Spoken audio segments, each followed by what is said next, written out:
What is combusting pyros? It's your boy Mythical Pyro, and in today's video I will be showing you how to make Chrysanthemum number 6 stars and how to put them into a star mine and shoot them up into the sky. So the first thing you're going to need is the Chrysanthemum number 6 composition, and this can be found on fireworkscookbook.com. As you can see, the composition for this is 55% potassium nitrate, 33% air float charcoal of varying types. I would recommend to use pine charcoal. I am not going to be using that for this video, but if you have any laying around, definitely use it and it will create a better spark effect. Sulfur and dextrin, and the sulfur is 7%, dextrin is 5%. Now the dextrin, the percentage of that could be upped very slightly in this formula if you feel like you want your stars to be harder, if you're going to lift them or break them really hard, but I'm just going to be using 5% for this. Now for mixing the chemicals, you are definitely going to want a ball mill with proper grinding media. And the grinding media that you're going to want in your ball mill is either lead or antimony hardened lead. Any other medias, well, there are certain ones like brass, those could work, but it's very expensive, so I recommend just using lead. And when you use lead, you must know that a very, very small percentage of lead will infect your chemicals. So what you might want to do is just be very careful when handling them, because if you did this all the time, you could get lead poisoning. So if you're going to use lead media, be very careful and just don't inhale the dust from it or handle it too much. So in today's video, I'm going to be making a 50-gram batch of the stars. So to calculate the formulas, literally all you have to do is divide each chemical's percentage by 2 and then convert that directly into grams, and that is how many grams of each chemical you need. So I have all of the chemicals laid out here. We have potassium nitrate, sulfur, dextrin, and charcoal. So I'm going to weigh all of these out and put them in. 22.5 grams of potassium nitrate, 16.5 grams of air float charcoal. Be careful pouring that one. It likes to get out of that mill and dirty everything, and it stains stuff because it's so fine. 3.5 grams of sulfur, 2.5 grams of dextrin. Now we just need to seal the jar. So take the lid, put it on. This might vary very slightly depending on what mill you're using, but it's fairly consistent with all ball mills I've ever seen. So put that on, put the metal on, put a nice hit to make sure it's put in place, put the washer on, then screw that little end cap on. And it doesn't have to be incredibly tight. You don't want to mess it up or strip the inside of this little cap here, so just go till it's a little hard to tighten by hand. So now we have our 50 grams of chemicals in here, and I'm gonna go set this on the mill. Sorry about the super grainy quality over here, but the lighting is absolutely terrible. So just set it on your mill and turn it on. It's now milling, and I'm going to let that mill for about 1 hour, and maybe your mill is less efficient than mine. You might want to go 2 hours, but mine is a very efficient mill, so it only needs an hour. So I'll be back in the hour. Sorry for the horrific lighting, guys, but it's even later in the day now, so there's less sunlight shining through the windows of my garage, so it's going to be a little hard to see. I have a flashlight here so you can see a little something. I am going to go grab that off the mill and bring it over to the table. And actually, time got away from me, so it's been a little longer. It's been like an hour and a half. We'll see what it looks like. Okay, guys, so I'm going to open up the mill now. I first have to put my respirator and goggles on, just so I don't suck in any lead particles, or even just the other chemicals. You don't want any fine particles in your lungs, and also you don't want any fine particles in your eyes, so wear some form of eye protection and a good respirator. Sorry if you can't hear me too well. I got the respirator on, so I'm not going to talk that much, maybe a little bit. I don't know how hard it's going to be to hear my voice. So there we go. Mill is open. You can see all the dust that's coming out. That's the stuff you don't want to breathe in. Right when you open the mill is generally the time where someone may breathe in that stuff, so you definitely want to be careful. And also, I just did something stupid. You don't want to get any powder that's flammable on your lid or on this washer. So tap it off, rub it off. You don't want that. That could cause problems with your mill. So don't do that. And you don't want any powders on this, but especially flammable powders. Don't want that. So what I always like to do is hit this lid here to get some of that powder off there. I don't know how well you can see that. Just get some of that powder off. There we go. Set it back over here. Now I have a screen here, and I'm going to carefully pour all of this out. And you're going to want to hit the jar after you do this careful shake. You don't need to get every single speck off of every single piece of lead in here, but you want to get most of it, considering you don't want to contaminate. Like if you're doing a batch of good black powder, you don't want to have like a slower, crappier mix in with that. So there we go. I think that's good enough. They still have a little bit on them, but I think it's fine. Now I'm going to tap the jar out. I spilled some. It's not fun. It didn't get off the paper, but it did get off a little bit, but it didn't actually go off the table. I don't think so. That's fine. So I don't know if you guys are going to be able to see this. I'm going to show you in this jar. Let me change the focus. We'll see if we can get you guys to see in there. Let me focus it again.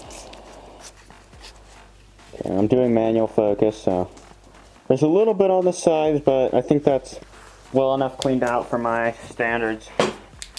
So now, let me just turn on the autofocus for now. So now I'm just going to take this jar here, pour this media back into the jar.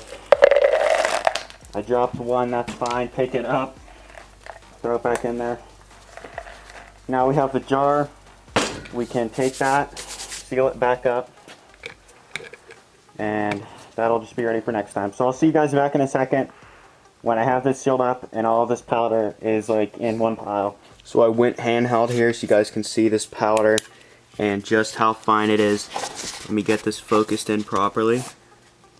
You guys should be able to see that is a extremely fine powder, and if you put your finger and do a little push into it, you can see that little tiny hole that was created there and just how fine that stuff packs down. It's definitely ready to be turned into stars. I am now going to take a small sample of this out to the sidewalk to show you how it burns before I turn it into stars. Okay guys, so we're out on the sidewalk. We're going to see how this burns. Should be pretty good.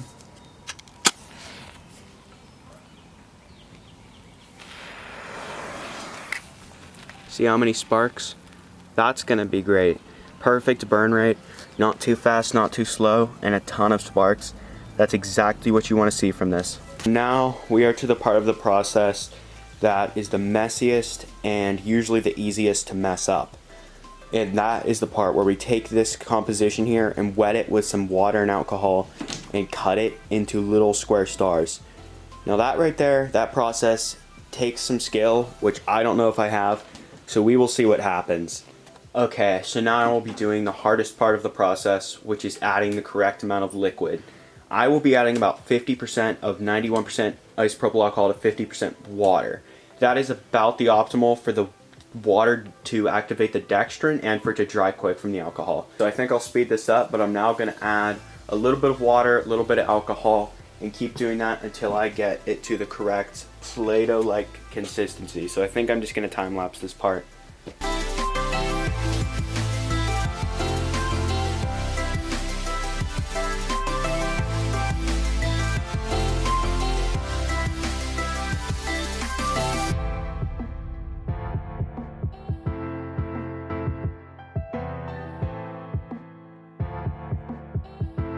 Sorry about that super long cut. I had a mess there. I put too much water, had to spread it out, let it dry for a little bit, mess with it some so it dried out.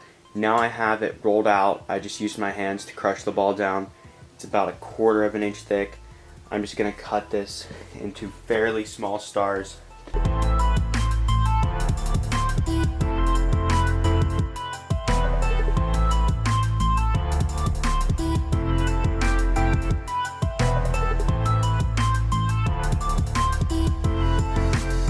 That took a very long time, and it definitely was messy and very hard to do, but I think it was worth it. There's a lot of stars there. The shapes and sizes are extraordinarily varying, but I don't think it matters. They're still all gonna light. So I will see you guys in possibly up to 2 days when these are fully dried, and I'll show you how they burn. See you guys in like 2 days or so.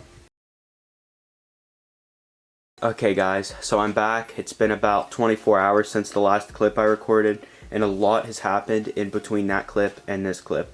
So firstly, I transported the stars from that original piece of paper to a new piece of paper, as you may be able to tell, and I also broke them up a bit, got rid of some of the dust, and I've also tested some of the stars out in different stages of the drying.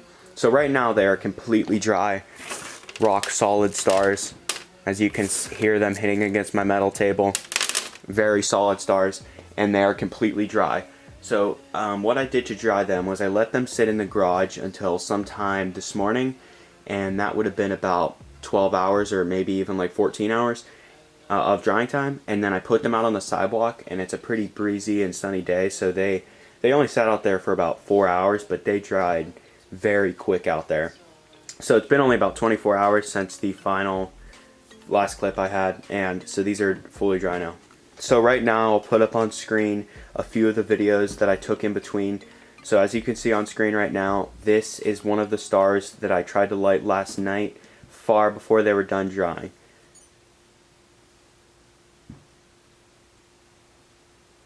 So that is an extraordinarily long burn time, absolutely terrible, and that is what happens when you don't let them dry long enough. And I will put up another clip right now.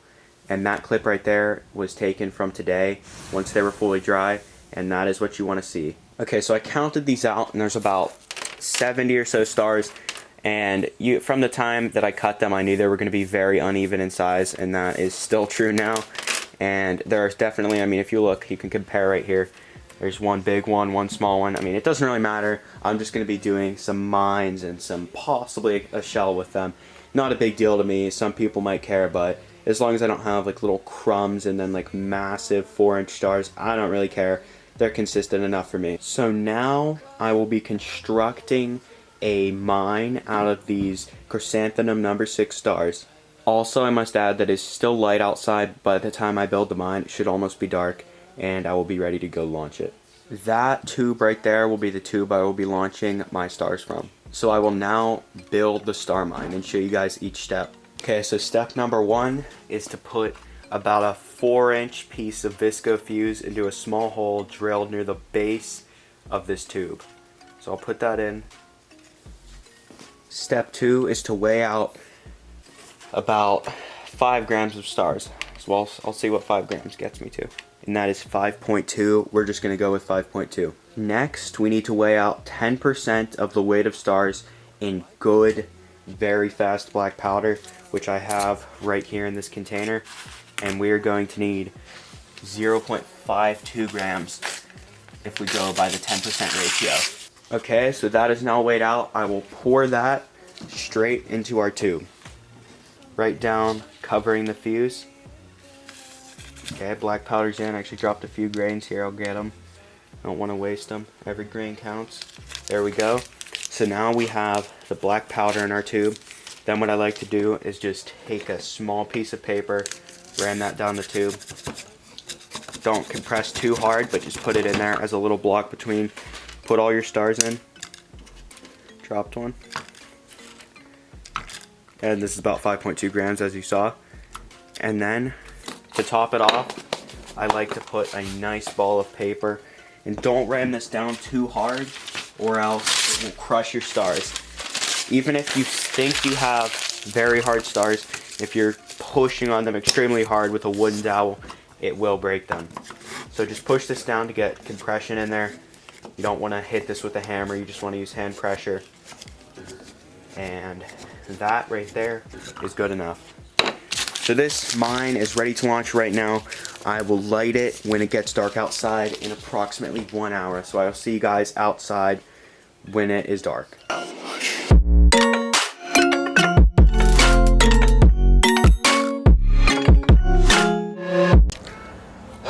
Okay guys, it's finally time.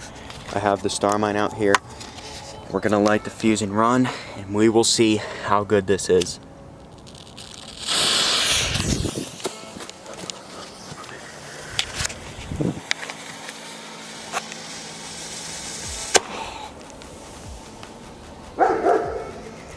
Couldn't see that at all. That was a total fail. I'm gonna build another one and I will see you guys when it's truly dark out, because it's too light out. I'm stupid. Okay guys, I think it's dark enough out here. I have it on autofocus. If it doesn't get this shot in focus, I might cry. So I'm gonna go light this and I'll run back up here to watch the cam.